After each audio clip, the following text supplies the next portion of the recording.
There is a rule that truckers on this road say to strangers, and they say it the way you would tell someone the stove is hot.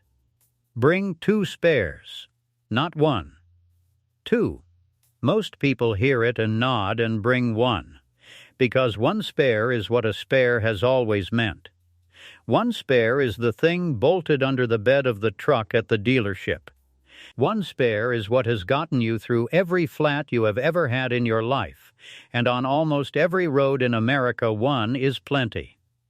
You lose a tire, you put on the donut, you limp to the next town, and you are back on the road inside an hour, with a coffee going cold in the cup holder. This is not almost every road in America. This is a 414-mile gravel highway that runs north out of the interior of Alaska, climbs over a mountain pass at 4,713 feet, and drops down into the Arctic.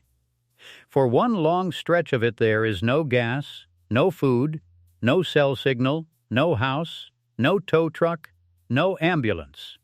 If you go flat out there with 1 spare, you have used your only spare, and you are now driving on borrowed margin across the most isolated public road in the United States, hoping the next sharp shard of shale, kicked up by a passing rig, misses the 4 tires you have left.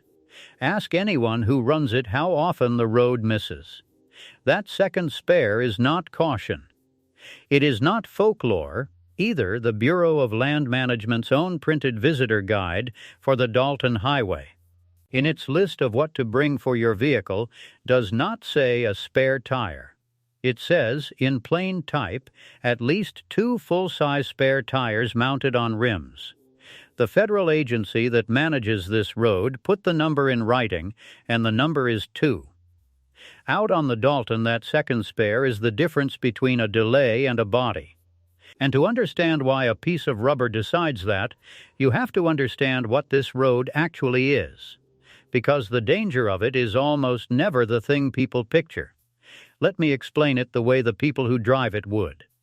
The James W. Dalton Highway was not built for you.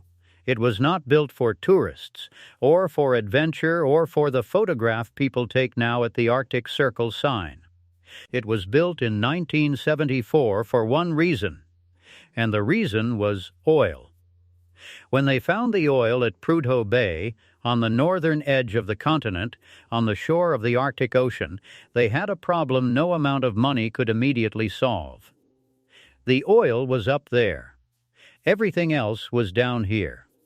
Between the two lay a few hundred miles of some of the most roadless, frozen, hostile country on the planet. To build the Trans-Alaska Pipeline, they first had to build a way to reach the ground the pipeline would cross. They needed a supply road. So the Alyeska Pipeline Service Company built one, fast, and they built it for trucks. They called it the Haul Road, because hauling was the only thing it was ever meant to do. It ran alongside the pipeline the whole way north, the road and the steel climbing together, the way a vein runs alongside a bone. For years it was closed to the public. You could not drive it. It belonged to the industry, to the men in the modified rigs who understood exactly what it was. The state took it over and named it for James Dalton, an Arctic engineer who had supervised construction of the distant early warning line and consulted on early oil exploration in the north. Then, section by section, they opened it. According to the Alaska Department of Transportation, the road opened to the public as far as Disaster Creek in 1981, and the whole length opened in 1994. That was the turn. Not a decision anyone made carelessly. But the moment an oil industry haul road becomes a highway on a map, it stops looking like what it is. It gets a route number. Alaska Route 11. It gets a thin orange line on the GPS, running all the way to the top, and a thin orange line looks the same whether it is a 4-lane interstate through Ohio or 414 miles of gravel through country that has killed the unprepared since long before there was a road at all. Here is the shape of it. You start north of Fairbanks. For the first stretch there is still forest. spruce and birch, rivers, the occasional sign of other human beings. At mile 56 you cross the Yukon River on a wooden decked bridge, and there at the bridge there is fuel, and a phone, and a person who can help you. Remember that bridge, because of what comes after it. You keep going. At mile 115 you cross the Arctic Circle, where in June the sun does not set for weeks, and you lose your grip on what time it is. And at mile 175, roughly the halfway point, you come to a place called Coldfoot. Coldfoot is not a town in any way you would recognize. The population is around 34. It got its name in 1900, when gold prospectors got exactly this far north, felt the winter coming, got cold feet, and turned around. There is a truck stop, the northernmost in the country. There is fuel. There is a place to sleep that is basic and expensive. There is, finally, a cell tower. Fill up at Coldfoot. Fill everything. Your tank, your spare cans, your water, your stomach. Check your tires, and then check them again. Because the moment you pull north out of Coldfoot, the road stops pretending. From Coldfoot to Deadhorse, at the far end, is a stretch that the Bureau of Land Management and nearly every guide to the road put at 240 miles. Over that entire distance there is no gas station. There is no restaurant. There is no rest stop, no hotel, no store, no bank, and the first ATM is in Deadhorse at the very end. There is no cell service, and even a satellite phone can go dead behind the walls of the Brooks Range. Alaska.org, in its guide to the highway, states plainly that over that entire stretch you will not find services of any kind. It is, by most accounts, the longest serviceless stretch of road in North America, 240 miles. To put that in a scale a body understands, that is roughly the distance from Washington, D.C. to Boston. Now picture that entire drive with nothing along it. No exits, no off-ramps into a town, no gas, no food, no phone, no help. Just the road, the pipeline running beside it like a second and colder companion, the tundra and the weather.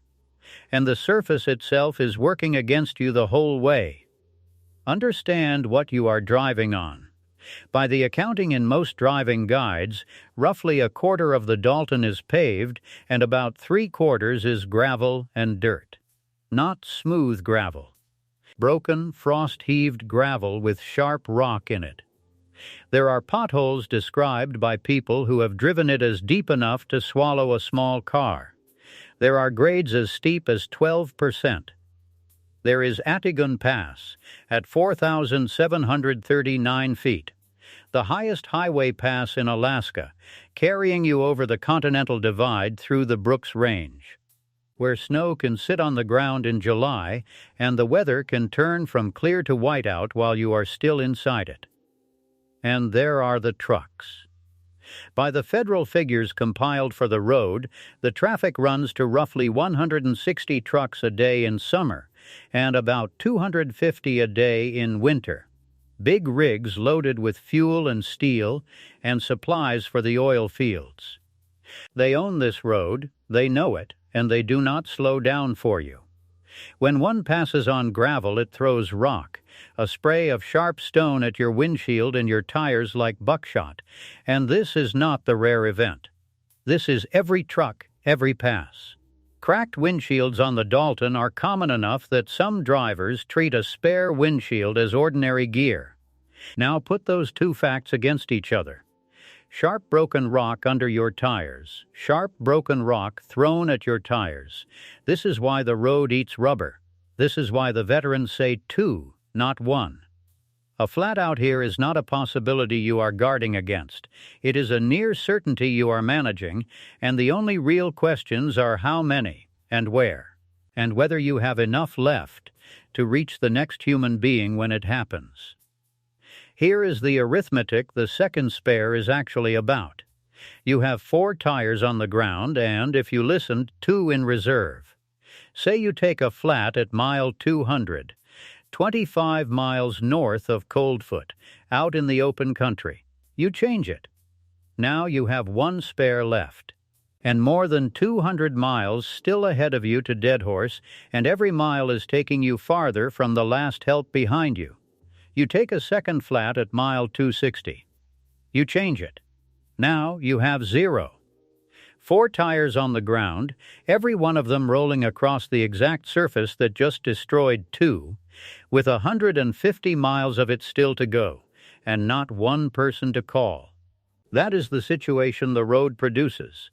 And the driver who brought 1 spare and the driver who brought 2 are, for almost the entire trip, identical. Same truck, same route, same confidence, same photograph at the Arctic Circle sign.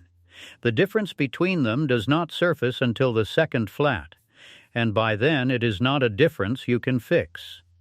Notice what has not entered this story yet. Nobody has died. Because the flat does not kill you. The flat is only the first link. What kills you is what the flat leaves you standing in. Picture the moment. You are stopped. It is 30 below, which on this road in the cold months is not extraordinary. Your engine is the only heat you have, your fuel is finite, and there is no more fuel for 200 miles in either direction. You cannot call anyone. The next vehicle might come in 10 minutes or in 10 hours, and if it comes, it is a loaded rig that needs a quarter mile to stop, may not be able to carry you, and cannot fix your tire. The nearest hospital is back in Fairbanks or ahead in Deadhorse, hours away in good conditions, and the conditions are rarely good. A tire is a small thing. On the Dalton, it is the whole thing. Now let me tell you about the people. The Dalton has taken lives for as long as it has existed, and it does not confine itself to the reckless, or the foreign, or the obviously unprepared, though it takes plenty of all three. Every year, small vehicles and motorcycles wreck on this road, and the wrecks are common enough that most rental car companies simply forbid their cars from ever being driven on it. There is a detail here I want you to sit with. The rental companies, whose entire business is handing strangers keys and letting them drive anywhere, have drawn a line at this one road. They know something.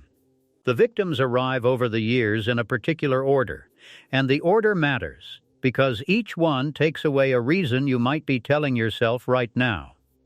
The first reason is the one about gear. You tell yourself the people who die out here are the underprepared ones, the ones on the wrong machine, and that you will do it properly, with the right equipment and a helmet and a plan. Robert Munn did it properly. Munn was 60 years old, from Kinross in Scotland. In August of 2011, he was riding the Dalton as part of an organized motorcycle tour group on a 2005 BMW with his wife on the seat behind him. According to the reporting in the Fairbanks Daily News Miner from Alaska State Troopers, Munn and everyone else involved were wearing protective clothing and helmets. And alcohol was not a factor. They were not fools. They were doing the thing carefully. The accident was reported at 12:21 in the afternoon, near mile 58 of the highway, close to the Yukon River crossing, on a stretch of road muddy and wet. A rider behind Munn was preparing to pass him on a straight section when he saw Munn pull farther to the right and fishtail on the wet surface. Munn was thrown from the motorcycle. The rider behind him had to lay his own bike down to avoid him and took minor injuries. An ambulance was dispatched from a nearby Trans-Alaska pipeline pump station. Robert Munn was pronounced dead shortly after the crash. His wife, on the back of the same motorcycle, received minor injuries. Now hold on to where this happened. This was not out in the 240 miles of nothing. It was near mile 58, not far past the Yukon River Bridge, one of the few places on the whole road with help close by. The gear was right, the group was organized, help was nearby, and it was still fatal, because a wet straightaway on the Dalton is not a wet straightaway anywhere else. The mud was enough. The second reason is about distance. Maybe you accept that the road bites. but you tell yourself that if something happens, help is a phone call away, the way it has always been a phone call away everywhere else you have ever driven. Rick Koch found out how far away help is, and Rick Koch was not a drifter and not a tourist. He had run a city.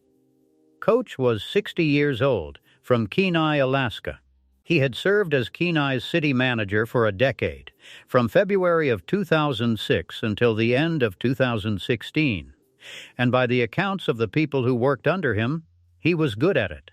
The kind of administrator who could go to Juneau and come back with the funding for water systems and roads and an airport. He had stepped down to run for the state legislature, lost the primary, and, by the recollection of Kenai's finance director in the Peninsula Clarion, had bought a motorcycle that spring and was taking it a little easy, living a bit, having some fun. On Father's Day, June 18, 2017, he was riding the Dalton with several friends when, according to Alaska State Troopers reported by the Peninsula Clarion and the Anchorage Daily News, his motorcycle went off the road near mile 39 by the Hess Creek Bridge, about 15 miles south of the Yukon River. He was not wearing a helmet. What happened after the crash is the part that belongs to this road and no other. There was no calling for help from the scene, because there is no signal. So his friends put him in a vehicle and drove him roughly to Livingood, about 50 miles north of Fairbanks, where they were finally able to reach a resident who had a phone, and that resident called for help. People on the scene attempted CPR. Guardian Flight launched an air ambulance from Fairbanks. When the flight medics arrived, they pronounced Rick Koch dead. Think about the shape of that. Not a phone call and an ambulance in minutes. A crash, then a drive to find a stranger's landline, then a flight dispatched from a city, then medics who arrived too late. On this road, the emergency does not begin when the crash happens. It begins when someone finally reaches a phone, and on the Dalton that clock can run a long time before it even starts. A man who ran a city could not summon help on that road any faster than anyone else. The third reason is about experience, and the road answers it in two ways.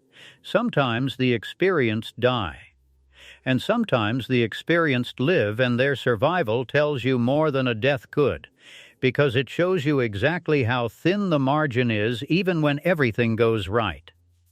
Chuck Williams lived. Williams was a driver for Carlyle, with, by his own account to Alaska's news source in 2017.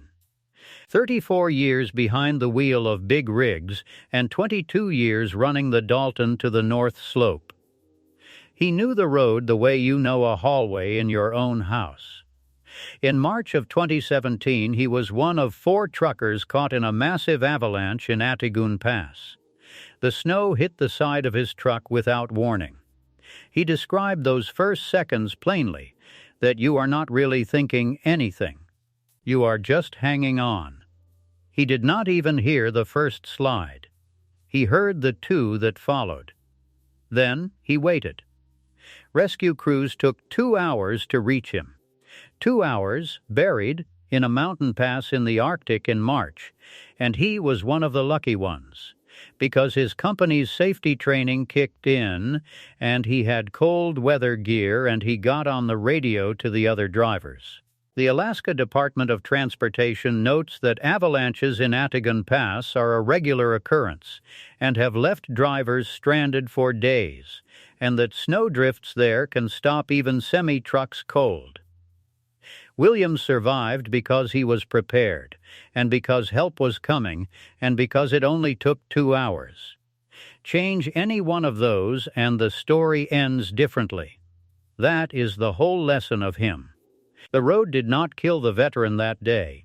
It just showed him, and everyone who heard about it, precisely how little stands between a bad afternoon and a fatal one up on that pass. Which brings me to the driver everyone agreed was the best of them.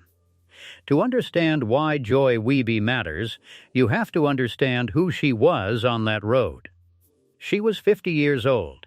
She lived in Fairbanks. And by the account of nearly everyone who ever shared the Dalton with her, she was one of the finest drivers on it.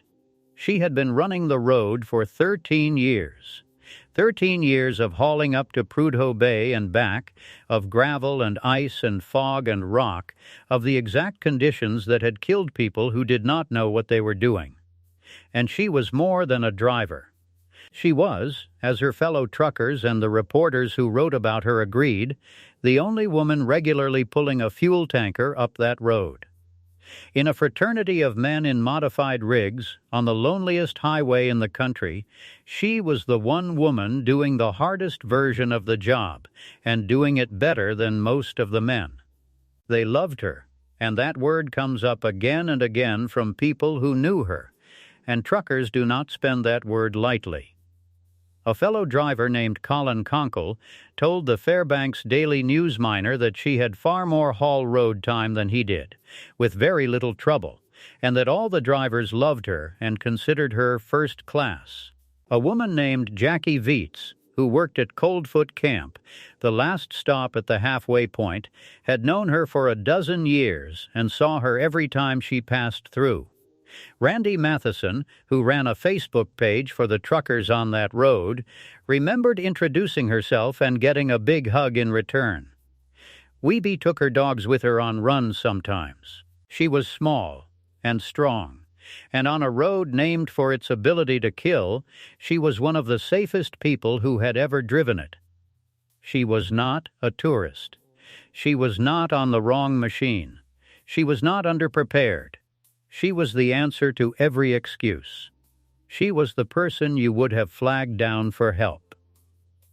On the night of August 23, 2018, Joy Wiebe was hauling a tanker carrying 9,100 gallons of diesel fuel bound for Prudhoe Bay. According to the statement from her company Colville and reporting by the Anchorage Daily News and the Fairbanks Daily News Miner, it was just before 11:30 at night. She was at mile 382.5 near Franklin Bluffs, about 31 miles south of Deadhorse. She was, in other words, almost there. 31 miles from the end of the run. The weather was foggy. Accounts of the exact cause vary, and neither the company nor the state ever publicly settled on one. What is not murky is what happened next. The tractor went off a soft shoulder and down a steep embankment. The force of the impact flipped the tanker, and the flipping tanker dragged the tractor farther, down into a swamp basin below. 2 other Colville drivers were on that road that night and stopped and did everything they could to reach her. Joy Wiebe died at the scene. She was 50. She had 13 years on the road. She was the best of them, and it took her 31 miles from the finish, on soft ground at the edge of the pavement, in the fog, in the dark. According to the Alaska Department of Environmental Conservation, nearly 1,800 gallons of her diesel spilled into the tundra, and crews recovered most but not all of it, and the cleanup had to account for the caribou and the foxes and the migratory birds, and a fiber optic line and a gas line running through that empty country. Even her ending left a mark on the ground. The trucking community answered. A memorial convoy ran the road for her. By the account of her family members quoted afterward, it was more than 80 trucks, 26 pilot cars, and a tour bus of people who wanted to be there. A long line of rigs moving slow for a woman who had spent 13 years moving that same road alone. An author named Amy Butcher, a college professor who had found Wiebe online and flown to Alaska to ride along on one of her runs, had been writing a profile of her. It became her obituary instead, and later a book. Here is what I keep coming back to about Joy Wiebe. Meadow Bailey, a spokesperson for the Alaska Department of Transportation, told Transport Topics that Wiebe's was the 6th fatal crash on the Dalton and the first involving a truck driver since 2008. 6 deaths in a decade on a road that most Americans will never see.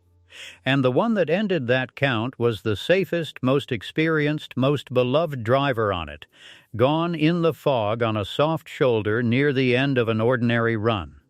The road was not testing her skill. Skill was not the thing it measured. Preparation was not a promise it kept. So let me set the numbers down plainly, because the numbers are the road's honest confession. 414 miles, 240 of them with no fuel, no food, no cell service, no help of any kind. Roughly 3/4 of the surface gravel and dirt working against your tires. Grades up to 12%. A mountain pass at 4,739 feet where the weather turns without warning and where avalanches have stranded drivers for days. Around 160 loaded rigs a day in summer and 250 a day in winter, every one of them throwing stone at your glass and your tires as it passes. Winter temperatures that drop to 40 below and colder. Cold enough to freeze fluids and make metal brittle and turn a stranded engine into a countdown. No medical facility anywhere between Fairbanks and Deadhorse. A tow, if you can even summon one, rumored to run $1,500 to $3,000 and to take a full day or more to arrive. And a soft shoulder that can give way, without warning, under the best driver on the road. The road does not kill you with any one of those things. It kills you with the chain, and the chain almost always starts with something that would be trivial anywhere else on Earth. Look back at the 4 of them. A wet straightaway at mile 58. A crash with no phone to call from. A wall of snow in a pass. A soft edge in the fog. Every one of those on any other road in America is a bad afternoon and a story you tell later. Here each one was the first link, and the road followed it, patiently, link by link, all the way down. The gap between a minor inconvenience and a fatal emergency on the Dalton is not measured in miles. It is measured in gallons, in degrees, in the number of hours until help. In the bars of signal you do not have. The second spare tire is not about the tire. It is about refusing to hand the road the first link. There are people on that road right now, this season, driving north with one spare, or no extra fuel, or a rental car they were not supposed to take up there, or a motorcycle, or a low small car that a thin orange line on a map told them could make it. Most of them will be fine. The road lets most people through, and that is exactly the trap, because it lets enough people through that the danger feels like a story about other people, right up until the mud, or the fog, or the second flat, or the snow. The next name has not happened yet. But the season is long, and the arithmetic does not change. And somewhere out on that 240 miles of nothing there is a careful, confident, nearly prepared person driving toward the one ordinary moment the road is always waiting for. They brought one spare. Someone told them to bring 2, and they nodded, and they brought 1. Because 1 has always been enough. So here is the road, laid out in front of you.